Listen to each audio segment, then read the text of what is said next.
But this is going to be a conversation about the facts of the case and kind of what we think happened. And you know this case just about as well as I do. I've been covering it for years. And you know the case so well because you made a movie about it. Introduce yourself and tell me about it. I'm Austin Tutor. I'm a filmmaker, like you said. I'm the producer of Presumption of Guilt. It's a feature film dramatization of this story. Really good to have this podcast as a supplementation to that and make sure that any holes in the story, because you can't show everything in a film. Right.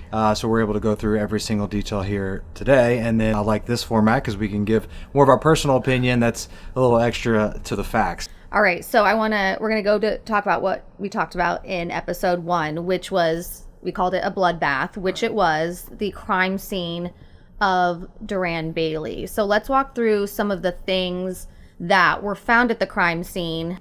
The bloody shoe prints. There was 2 different bloody shoe prints, and we know that they were different because the imprint, the sole, Right. So 2 different ones.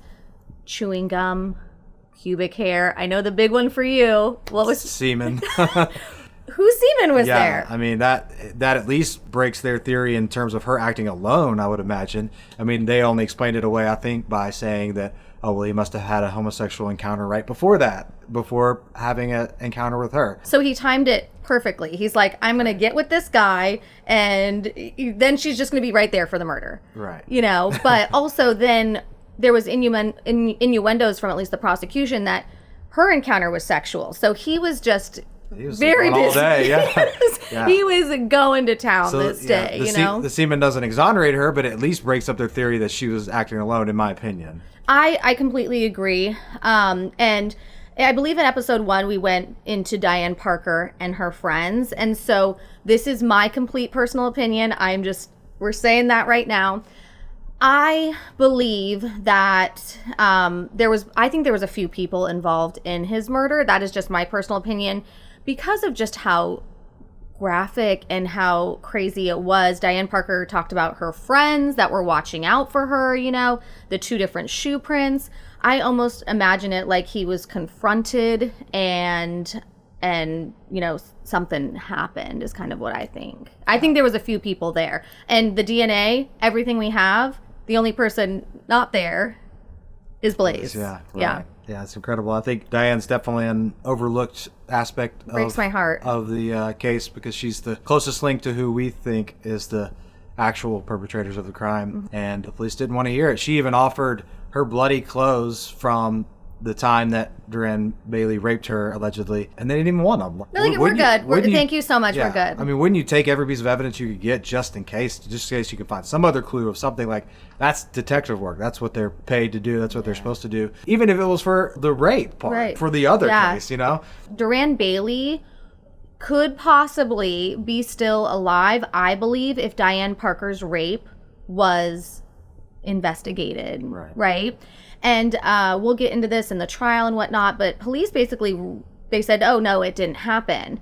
But if you look at, she went to the hospital. She had a rape kit done. She was beaten up. She had this bruise that was the size of, this is bigger than a baseball. I don't know. What size is this? Smaller than a huge bruise on her shoulder. And this is all in evidence where he kicked her in the shoulder. She was beat up. So she says Duran Bailey raped her on July 1st. That same day before the rape, she says she was with friends and Duran Bailey slapped her. Her friends got involved, got in his face, said leave her alone. July 4th, she says she was doing laundry and Duran Bailey comes at her again. That's why she waited until the following day. She called police, had her rape kit done. July 5th, July 8th, he's found dead. I mean, A, B, C, D, right? I understand that this is my opinion, but I think that makes some sense. Or at least we need to talk to them. We need to look into them, right? Well, this is a quote from the affidavit from 2010 that Stephen King wrote and signed. It says, based on what Diane told me, what I personally know about Duran Bailey, the anger the Hispanics had toward him, and the injuries inflicted on him, I am absolutely certain that Kirsten Blaze Lovato did not murder him. Duran Bailey, and we talk about him throughout, and I want to be very clear, he was a victim too. He might have done some not great things. He had a lengthy criminal record, was allegedly in prison for murder in Missouri, but he is a victim too, and he deserves justice. Right. Is how I feel. And I don't believe he ever got, since the case is open, all that now, I don't think he ever got justice either. Yeah, justice is supposed to be blind, and even bad people deserve justice. So one thing I kind of want to compare right now is Diane Parker, what she told police, her injuries, and what we found with Duran Bailey. Okay, so she told police she had black eyes. Again, Duran Bailey's eyes looked like they were pounded in. Okay, she said that he raped her, not just rape, sodomized her. His penis was cut off and he had a knife in his rectum. It's like, yeah, eye for an eye killing. How did we find out about Diane Parker? She just showed up at the crime scene. Yeah. She goes, hi.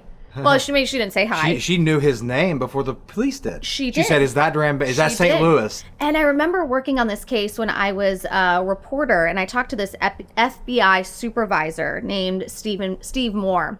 And he told me all these situations where when someone is involved in a crime or someone you loved is involved in a crime, arson, they show up at the crime scene a lot of times. They just kind of want to see what police are doing, kind of get some info. So I am not insinuating that Diane Parker killed Duran Bailey, okay? There's nothing of her at the crime scene, but it's very interesting that she just shows up there. Yeah.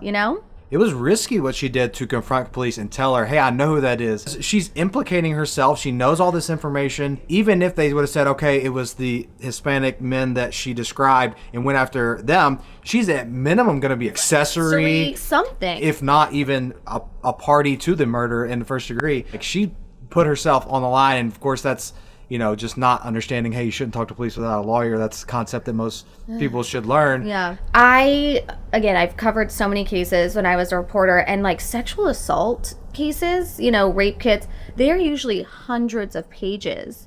Hers is 10 sentences. I cannot stress enough, I cannot speak for the officers, but me looking at it, I cannot stress enough how much they did not care about her rape. And so we hear about July 4th, he came back.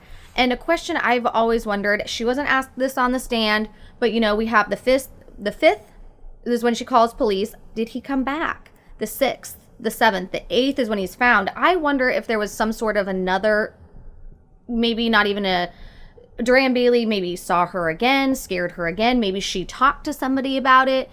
I think something else happened between when she called police and she realized this is going to happen again to me, because he came back to her house after he raped her the first time. So I think that there was something that she felt, whether she conveyed that or people just thought that, her friends, this might happen again, and that's why something happened July 8th. Does that make sense what I was saying? Yeah. So her case is just something that really it guts me. It's awful. We can get into this too, but the semen that was found, the semen lacked sperm. Okay, so I'm not a doctor. I don't know exactly what this means, but the semen lacked sperm. And so at the time of all this, 2001, because it lacked sperm, a DNA profile could not be pulled from it. So I think something that, you'll hear Blaze's supporters cry about is test the DNA. We're in 2023. This case was going on in 2015, 2016, 2017. DNA advanced and we still have this semen. But the concern would be that if you believe Blaze didn't do it, which I believe, based on the evidence, I believe you believe, then we have some savage killers or a very savage killer still out there. The Hispanic men who Diane suggested may be responsible, a lot of them left the country immediately afterwards. There was a private investigator. The detective Thousand said, I talked to them. I talked to the apartment complex. They were upstanding citizens. I don't remember if that's exactly what he said, but that's what he alluded to. A private investigator found that a few of them were in the country illegally, and at least one of them was using a dead person's social security number.